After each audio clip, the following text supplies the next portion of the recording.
जय जय श्री राधे। सिकंद छठा अध्याय 12वां। वृतासुर का वध।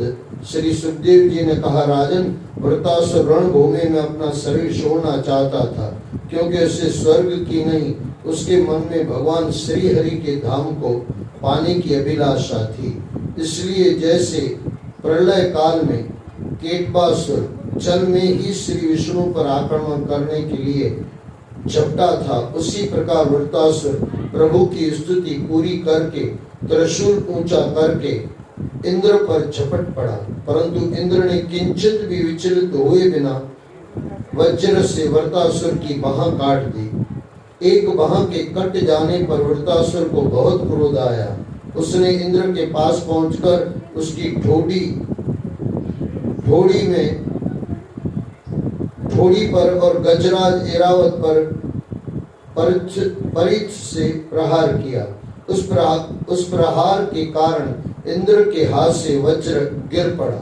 वृतासुर की इस वीरता को देखकर असुर और चारण उसकी प्रशंसा करने लगे।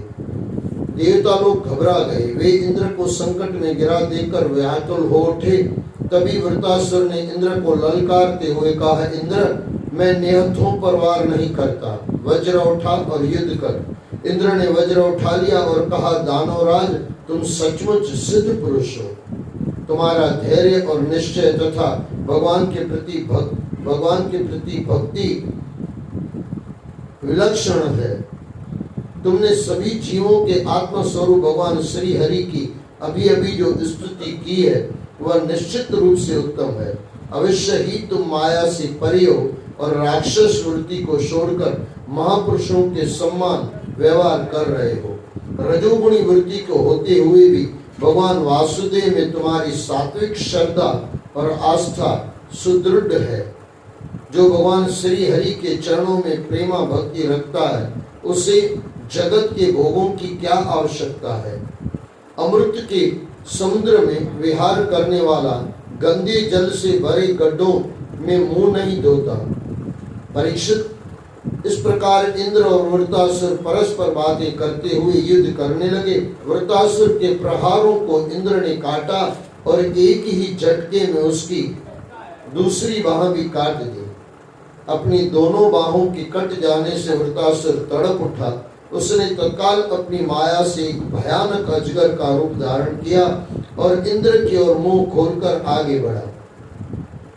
पास आकर वह ऐरावत हाथी के साथ इंद्र को भी एक ही सांस में निगल गया। देवताओं ने जब देखा कि वृतासुर ने अजगर बनकर इंद्र और ऐरावत को निगल लिया है, तो वे बहुत दुखी हुए और हाय हाय करने लगे।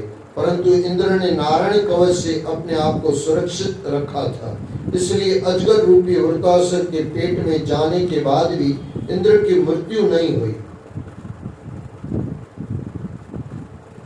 उसने अपनी शक्ति से अपना आकार बढ़ाया और अपने वज्र से अजगर का पेट फाड़कर बाहर निकल आया। बाहर आते ही तीव्र गति से उछलकर इंद्र ने वृतासुर का पहाड़ से भी ऊंचा सिर काट डाला। वृतासुर का सिर बड़ी वेग से धरती पर गिर पड़ा। राजन, जिस समय वृतासुर मारा गया, उस समय आकाश में दुंदुभियां बजने लगी। ऋषि मुनि इंद्र की स्तुति करने लगे और आकाश से पुष्प वर्षा करने लगे। वृतासुर का सूक्ष्म शरीर उसके नश्वर शरीर से निकलकर वैकुंठ लोक की ओर चला गया। सभी ने देखा कि उसके सूक्ष्म शरीर को श्री हरि के पार्षद एक सुंदर और भव्य विमान पर सवार कराकर लिए जा रहे थे। अध्याय 13। इंद्र पर ब्रह्म हत्या का आरोप। श्री सुखदेव जी ने कहा, परीक्षित, वृतासुर के मर जाने से तीनों लोगों में प्रसन्नता छा गई, परंतु इंद्र का मन अशांत हो गया। परीक्षित ने पूछा, मुनिवर, देवराज के अशांत होने का कारण क्या था? जब सभी देवता प्रसन्न हुए थे, वह क्यों नहीं हुआ? श्री सुखदेव जी ने कहा, राजन, इंद्र ब्रह्म हत्या के पाप से दुखी था। वह जानता था कि वृतासुर ब्राह्मण पुत्र है, इसलिए वह उसकी हत्या करना नहीं चाहता था, क्योंकि एक बार विश्व रूप की हत्या करने से वह पहले भी ब्रह्म हत्या का दोषी बन चुका था। तब ऋषियों ने उसे आश्वासन दिया था कि अश्वमेध यज्ञ करके वे उसके सारे पापों को दूर कर देंगे। अश्वमेध यज्ञ से अंतर्यामी सर्वशक्तिमान परमात्मा की आराधना करने से सभी पापों से मुक्त हुआ जा सकता है। अश्वमेध यज्ञ से अंतर्यामी सर्वशक्तिमान परमात्मा की आराधना करने से सभी पापों से मुक्त हुआ जा सकता है। भगवान के नाम का कीर्तन करने से तो ब्रह्म हत्या से ही नहीं, पिता माता आचार्य आदि की हत्याओं के दोष से भी बचा जा सकता है। महापापी और कुत्ते का मांस खाने वाले दुष्ट चांडाल और कसाई भी शुद्ध हो जाते हैं। अतः दुष्ट आतताई वृत्तासुर का वध करने में कोई बुराई नहीं है। भगवान के नाम का कीर्तन करने से तो ब्रह्म हत्या से ही नहीं, पिता माता आचार्य आदि की हत्याओं के दोष से भी बचा जा सकता है। महापापी और कुत्ते का मांस खाने वाले दुष्ट चांडाल और कसाई भी शुद्ध हो जाते हैं। अतः दुष्ट आतताई वृत्तासुर का वध करने में कोई बुराई नहीं है। परीक्षित इस प्रकार ब्राह्मणों से प्रेरणा प्राप्त करके ही देवराज ने वृत्तासुर का वध किया था। अब उसके मारे जाने पर ब्रह्म हत्या इंद्र के पास आई। उसके कारण इंद्र को बड़ा क्लेश और दुख हुआ। उसका हृदय भीतर से जलने लगा, मन परेशान रहने लगा। एक क्षण के लिए उसे चैन नहीं पड़ रहा था उसे ऐसा लगा कि जैसे ब्रह्म हत्या साक्षात चांडालनी के समान उसके पीछे पीछे भागी चली आ रही है। उसके सारे वस्त्र ब्राह्मण के रक्त से भीग गए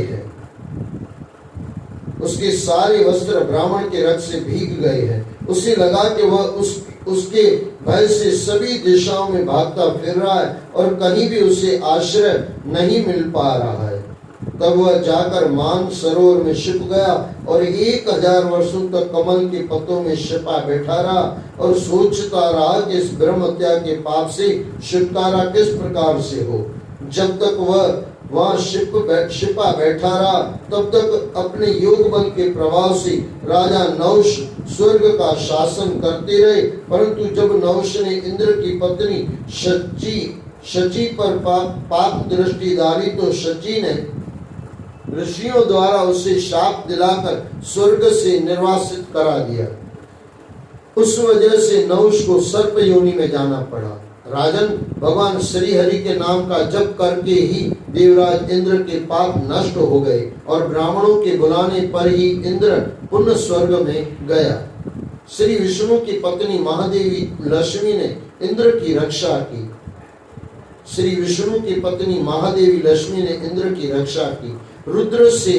रुद्र ने उसके पाप का निस्तेज कर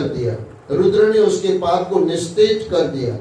इंद्र के इस प्रकार स्वर्ग में आ जाने पर ब्रह्म ऋषियों ने वहां आकर भगवान की आराधना के लिए इंद्र को अश्वमेध यज्ञ की दीक्षा दी और उससे अश्वमेध यज्ञ कराया ताकि उसका ब्रह्म हत्या का पाप नष्ट हो जाए। इंद्र ने अश्वमेध यज्ञ द्वारा भगवान श्री हरि नारायण की एकाग्र चित्त होकर आराधना की। उसके प्रभाव से इंद्र के वे सारे पाप नष्ट हो गए जो उसे वृत्तासुर के वध के कारण प्राप्त हुए थे। परीक्षित, इस कथा से इंद्र की विजय, उसके संसार के बंधन से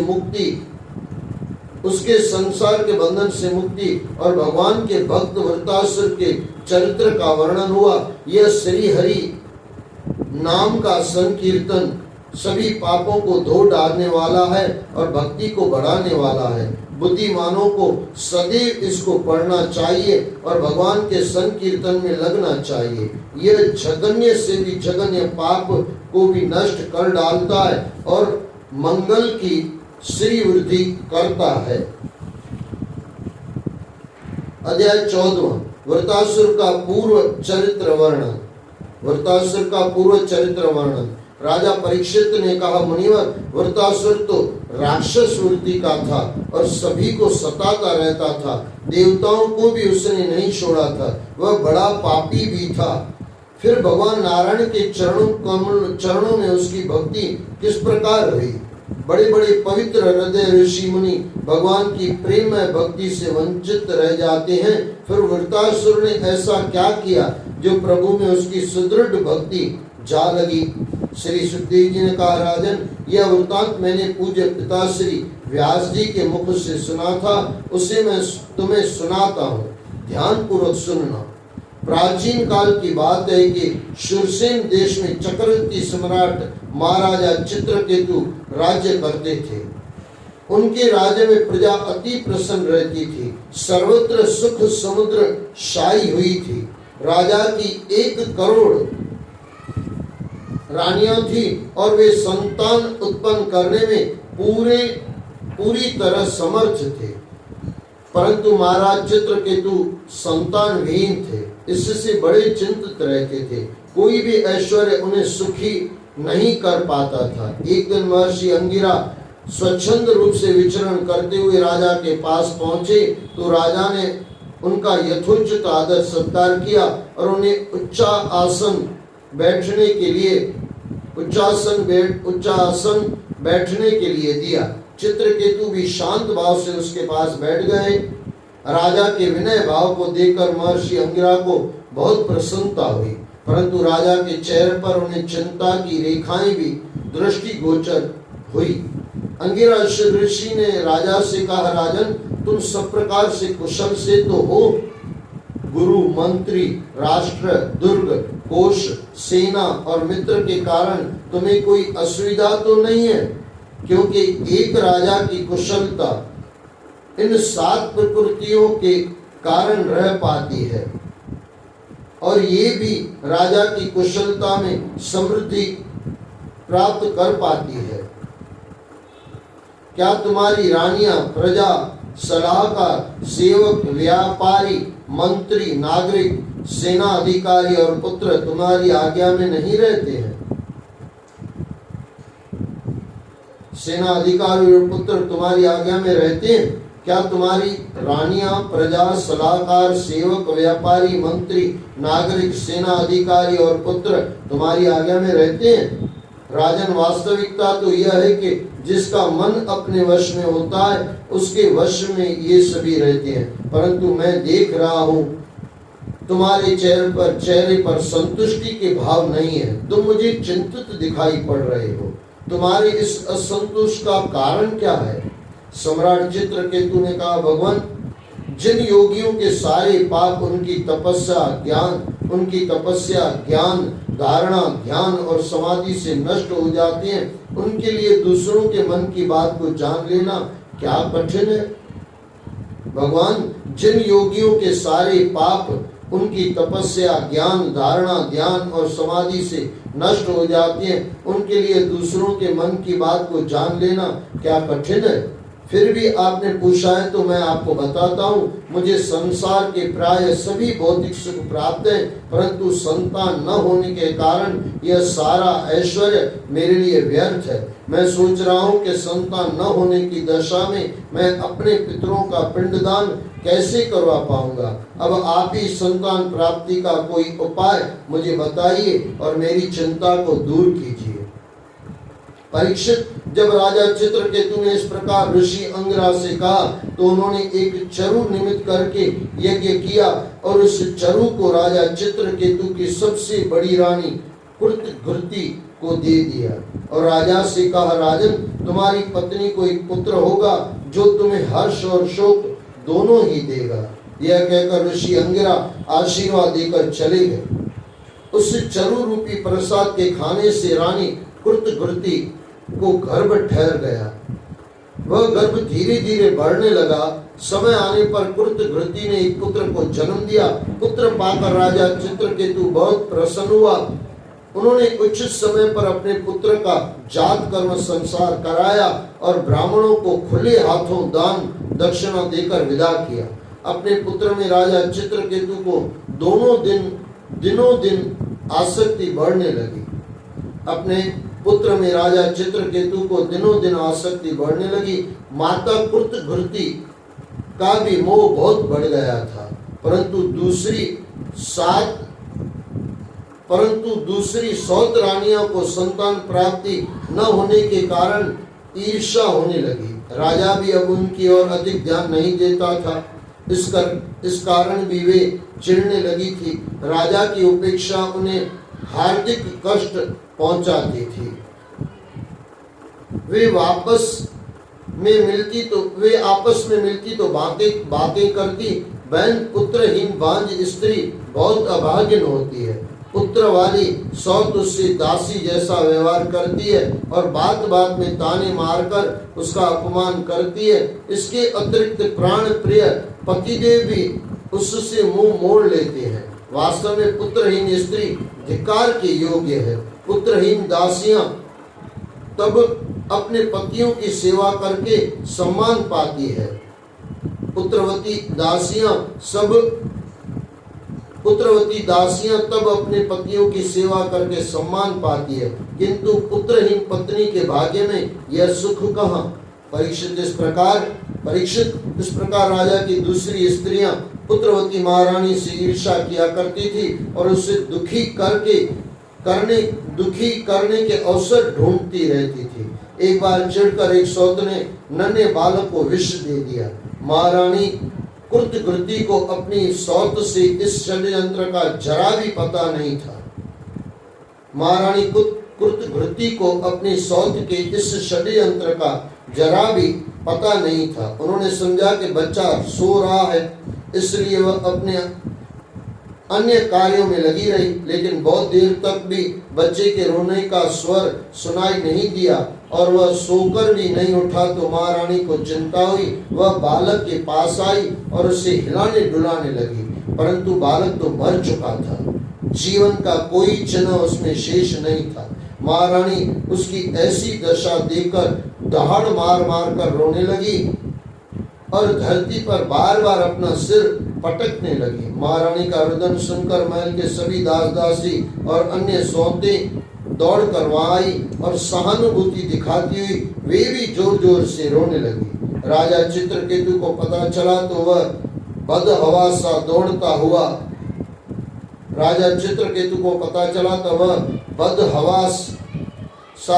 हुआ महारानी के कक्ष में पहुंचा और वहां का दृश्य देखकर परेशान हो उठा। उसकी आंखों के सामने अंधेरा छा गया। अकारण पुत्र की मृत्यु से उसे गहरा सदमा पहुंचा।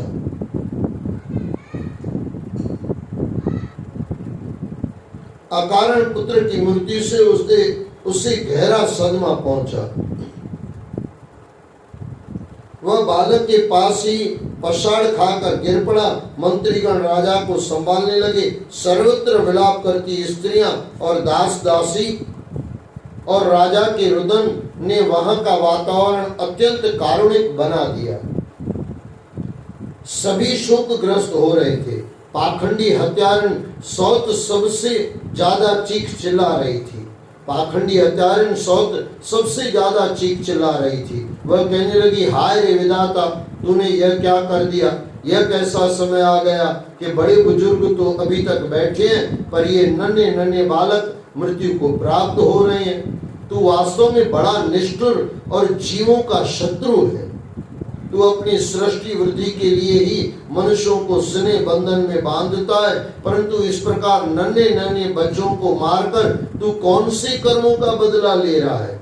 हे पुत्र, तेरे बिना तो हम अनाथ हो गई हैं। जरा आंखें खोलकर तो देख कि हमारी क्या दशा हो गई है।